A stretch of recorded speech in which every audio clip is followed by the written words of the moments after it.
É de manhã. 7 alpinistas começam a descer uma montanha na Sibéria. Tudo normal. Então o primeiro deles começa a gritar. Sangue escorre pelos olhos, pelos ouvidos, espuma na boca, convulsões.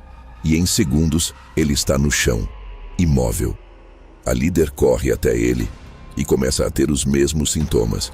Em seguida, mais um e mais outro. Cada alpinista que tenta ajudar cai como os anteriores, convulsionando, arranhando a própria garganta, rasgando a própria roupa. Uma garota de 17 anos assiste a tudo. Vê cada um dos seus amigos morrer. Fica sozinha numa montanha sibériana no meio de agosto, a 4 quilômetros da linha da floresta, com 6 corpos ao redor. Ela passa 4 dias descendo sozinha, seguindo fios de energia elétrica, até ser encontrada por caiaquistas num rio. Quando a viram, ela estava parada na margem, olhando para eles em silêncio, coberta de sangue. O laudo oficial concluiu: hipotermia, temperatura baixa, exposição ao frio. Não existe, em nenhuma literatura médica do mundo, um único relato de hipotermia que cause sangramento pelos olhos, espuma na boca e convulsões. Nenhum. E os próprios socorristas que foram buscar os corpos disseram formalmente que morrer de frio naquele local, naquelas condições de agosto, era impossível. Isso aconteceu em 5 de agosto de 1993, nas montanhas Kamar-Daban, no sul da Sibéria. E até hoje não existe uma explicação oficial satisfatória para o que aconteceu naquele planalto. Se você acabou de chegar nesse canal, inscreve agora e ativa o sininho, porque esse é exatamente o tipo de caso que a gente investiga aqui. Fatos reais, documentados, com testemunha viva, onde a versão oficial não fecha com nenhum dos sintomas registrados. Deixa um comentário com o que você acha que aconteceu. E curte o vídeo para mais gente saber que esse caso existe. Para entender o que tornou esse caso tão perturbador, você precisa entender quem eram essas pessoas. Porque não eram aventureiros despreparados. Eram um grupo experiente, bem equipado, liderado por uma das instrutoras de montanhismo mais respeitadas do Cazaquistão. Lyudmila Korovina tinha 41 anos em agosto de 1993. Era chamada de mestre pelos seus alunos, não como apelido carinhoso, mas como reconhecimento formal de habilidade.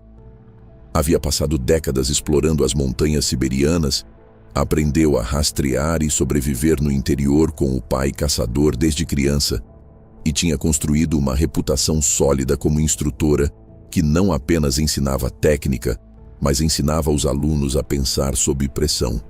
Era exigente, direta e levada muito a sério dentro da comunidade de montanhismo do Cazaquistão. O grupo que ela liderou para as montanhas Kamar-Daban era formado por 6 dos seus melhores alunos, todos do Clube Azimut de Petropavl. As idades variavam bastante. Alexander Kryzin tinha 23 anos e era quase como um filho para Lyudmila. A conhecia desde criança. Tatiana Filipenko tinha 24. Denis Shvatkin, 19. Valentina Utochenko, 17. Victoria Zalesova, 16. E o mais novo do grupo, Timur Bapanov, tinha 15 anos. Eles passaram meses se preparando para essa expedição. Não era uma aventura improvisada. Era uma rota de dificuldade grau 4, registrada formalmente junto às autoridades locais, com um percurso planejado de 70 a 80 quilômetros pelas montanhas Kamar-Daban, nas margens do Lago Baikal. O grupo chegou de trem a Irkutsk, a maior cidade da Sibéria, e partiu a pé da vila de Murino, no dia 2 de agosto de 1993. As montanhas Kamar-Daban eram, e ainda são, um destino turístico popular no sul da Sibéria durante o verão. Centenas de grupos passavam por ali todos os anos. Havia trilhas estabelecidas, pontos de referência conhecidos e uma infraestrutura mínima de suporte. Lyudmila já havia estado ali antes. O grupo de sua filha, Natália também estava na área naquela mesma época, planejado se encontrar com o grupo da mãe no dia 5 de agosto. Os 2 primeiros dias correram melhor do que esperado. O grupo subiu o pico Retransliator mais rápido que o planejado, o que colocou todos de bom humor. Mas na tarde do dia 4 de agosto, enquanto iniciavam a descida, o tempo mudou abruptamente. Uma tempestade com chuva forte e vento gelado bateu no grupo sem aviso. Tudo ficou encharcado: as roupas, as barracas, os equipamentos. Lyudmila tentou fazer fogo naquela noite para aquecer e secar o grupo, mas o vento e a chuva não permitiram. Eles dormiram frios, molhados e exaustos, acampados num ponto exposto do Planalto, a cerca de 4 quilômetros da linha da floresta. Ali está o primeiro detalhe que os investigadores posteriores apontaram como decisão problemática. Lyudmila optou por acampar no Planalto descoberto em vez de descer os 4 quilômetros até a floresta, onde haveria abrigo, madeira para fogo e proteção do vento. A distância era curta. As condições eram ruins, mas navegáveis para um grupo experiente. A decisão de ficar no Planalto foi, retrospectivamente, questionada como um erro de julgamento. Algo muito atípico para uma instrutora com a reputação de Lyudmila. Na manhã do dia 5 de agosto, o grupo conseguiu finalmente acender um fogo, secou parte das roupas e tomou café da manhã. Com exceção de Valentina, que disse que não tinha apetite naquela manhã e não comeu. Este detalhe, que a única sobrevivente foi a única que não comeu o café da manhã, se tornaria uma das chaves para uma das teorias mais perturbadoras sobre o caso. Depois do café, o grupo começou a descer o Planalto em direção à floresta. O tempo ainda estava ruim, mas navegável. Lyudmila ia na frente com os alunos em fila atrás. Alexander Krisin era o último da fila.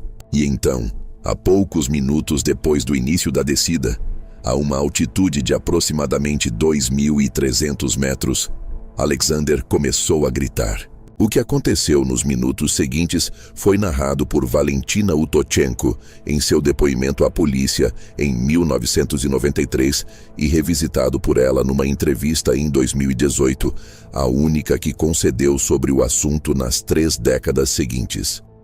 Algumas divergências existem entre os 2 relatos. Detalhes menores sobre a sequência exata dos eventos e a localização precisa de algumas mortes. Mas o núcleo do que ela descreveu permanece consistente.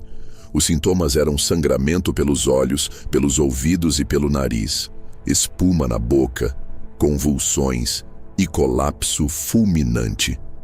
Alexander foi o primeiro. Começou a gritar do fundo da fila. Quando os outros se viraram, viram que ele estava sangrando pelo rosto, olhos, ouvidos, nariz e espumando pela boca. Caiu ao chão convulsionando e ficou imóvel em segundos. Lyudmila correu até ele e quase imediatamente começou a apresentar os mesmos sintomas. Convulsionou e colapsou sobre o corpo de Alexander. Tatiana Filipenko foi a próxima a correr até Lyudmila para ajudá-la. Começou a se agarrar à própria garganta, como se estivesse sufocando. Então engatinhou até uma rocha próxima e bateu a própria cabeça contra ela repetidamente, até desmaiar e parar de se mover. Viktoria Zalesova e Timur Bapanov começaram a correr. Enquanto corriam, colapsaram e morreram jogando sangue pela boca, arranhando a própria garganta, arrancando as próprias roupas. Valentina e Denis Shvatkin tentaram fugir juntos, mas logo Denis começou a espumar pela boca. Caiu convulsionando. Valentina segurou ele por um momento e então ele parou de se mover.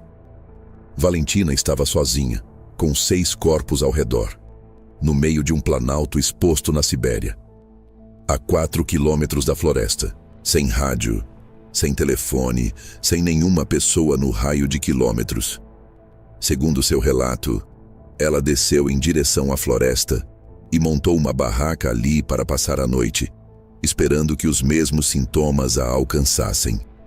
Nada aconteceu. No dia seguinte, Ela voltou ao local onde os corpos estavam para verificar se alguém havia sobrevivido. Ninguém.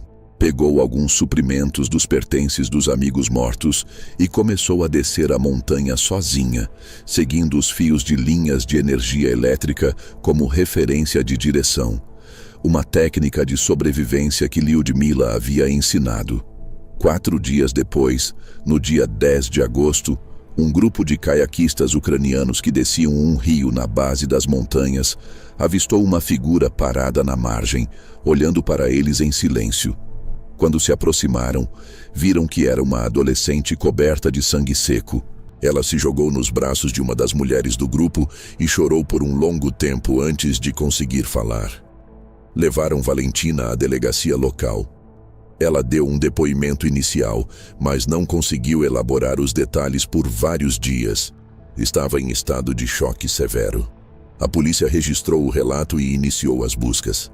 Mas o que aconteceu em seguida agravou o mistério, em vez de esclarecê-lo. Nenhuma busca formal foi organizada até o dia 24 de agosto, 19 dias depois da morte dos 6 alpinistas. Quando helicópteros finalmente localizaram os corpos, 2 dias depois, eles estavam parcialmente desvestidos e espalhados num raio de alguns metros no Planalto, exatamente onde Valentina havia dito que estavam. A autópsia foi realizada em Ulan-Ude. O laudo oficial concluiu: 5 dos 6 morreram de hipotermia. Lyudmila Korovina morreu de ataque cardíaco. Deficiência proteica por desnutrição foi listada como fator contribuinte. Nenhum agente externo foi identificado. Nenhum veneno, nenhuma substância química, nenhuma causa patológica que explicasse os sintomas descritos pela sobrevivente. 2 dos próprios socorristas que participaram da operação de busca, Valery Tatarnikov e Vladimir Zinov, declararam formalmente que morrer de hipotermia naquelas condições era impossível. Agosto na região, temperatura ambiente que, mesmo com o mau tempo, não chegava a níveis letais para um grupo equipado e móvel. A hipotermia mata quando o corpo perde calor mais rápido do que consegue produzir. E isso simplesmente não corresponde às condições registradas naquele Planalto em agosto de 1993. A pergunta que ninguém respondeu até hoje: o que causa sangramento pelos olhos, convulsões e colapso fulminante em adultos jovens e saudáveis, no meio de uma descida de montanha, em questão de segundos? Nas décadas seguintes ao incidente, 4 linhas de investigação principais foram desenvolvidas por pesquisadores independentes, especialistas em montanhismo e jornalistas que se debruçaram sobre o caso. Nenhuma foi completamente descartada. Nenhuma foi completamente confirmada. A primeira e mais debatida é a do agente nervoso.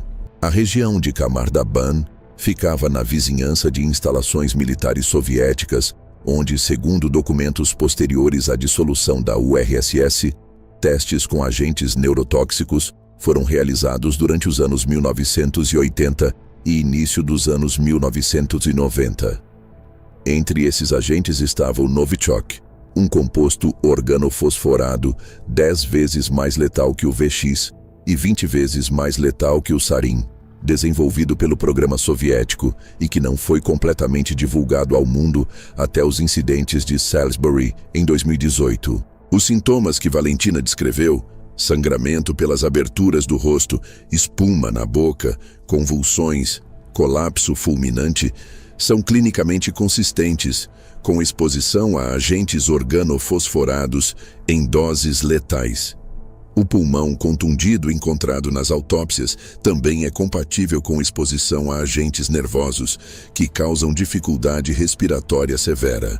A teoria propõe que a chuva intensa do dia 4 de agosto teria carreado resíduos de um teste realizado meses antes de uma área mais alta até uma poça de contaminação localizada no ponto exato onde o grupo descansou.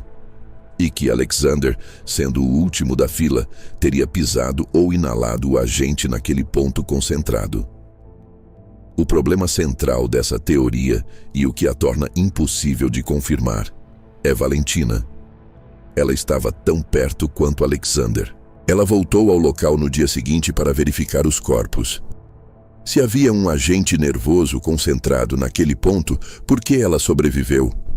A resposta mais plausível: que ela não tivesse comido o café da manhã enquanto todos os outros comeram, o que poderia indicar que a contaminação era na água ou na comida. Permanece especulativa. A segunda teoria é o infrassom. Ventos fortes interagindo com a topografia específica de um planalto montanhoso podem gerar ondas de pressão abaixo do limiar de audição humana, o chamado infrassom. Essas ondas, embora inaudíveis, são fisicamente reais e podem causar efeitos fisiológicos significativos: desorientação, pânico, alucinações, arritmia cardíaca e, em casos extremos, hemorragia interna e ruptura de órgãos. O comportamento de Tatiana Filipenko, que bateu a própria cabeça contra uma rocha até perder a consciência, seria consistente com o tipo de pânico extremo e dissociação que o infrassom pode induzir. A morte cardíaca de Lyudmila também seria compatível. Mas, novamente, o infrassom não explicaria de forma satisfatória o sangramento pelos olhos e ouvidos que Valentina descreveu em Alexander. A terceira teoria é o envenenamento por plantas. Lyudmila era conhecida como coletora. Ensinava os alunos a colher plantas comestíveis durante trilhas como prática de sobrevivência. A região do Kamar-Daban é habitat natural do Aconitum sucatsevi, uma planta da família do acônito extremamente tóxica, endêmica daquela área. O acônito pode causar arritmia cardíaca, espuma na boca, convulsões e falência neurológica rápida. A teoria propõe que a planta teria sido coletada por engano e adicionada ao café da manhã do dia 5. Isso explicaria por que Valentina sobreviveu. Foi a única que não comeu naquela manhã. O problema: as autópsias não encontraram alcaloides nem nenhum outro marcador toxicológico nas vísceras dos 6 alpinistas. Isso pode significar que a planta realmente não estava envolvida. Ou pode significar que a toxicologia de 1993, realizada num laboratório provincial em Ulan-Ude durante os caóticos últimos anos da União Soviética, não tinha a capacidade técnica para detectar a substância. A quarta teoria é a hipotermia avançada com desnudamento paradoxal. A própria conclusão oficial. Em casos extremos de hipotermia, o hipotálamo, que regula a temperatura do corpo, entra em colapso e inverte os sinais. A pessoa sente calor intenso, apesar do frio externo, e começa a tirar a própria roupa. Isso explicaria parcialmente o fato de os corpos terem sido encontrados semivezidos. Também explicaria a confusão e o comportamento irracional. O problema, como os próprios socorristas afirmaram, é que as condições climáticas de agosto naquele planalto não atingiam os níveis necessários para a hipotermia letal num grupo equipado e em movimento. E nenhum mecanismo de hipotermia, mesmo em seus estágios mais avançados, produz sangramento pelos olhos e espuma na boca. Em 2018, 25 anos depois dos eventos, uma jornalista conseguiu localizar Valentina Utochenko através de redes sociais. A reação inicial de Valentina foi hostil.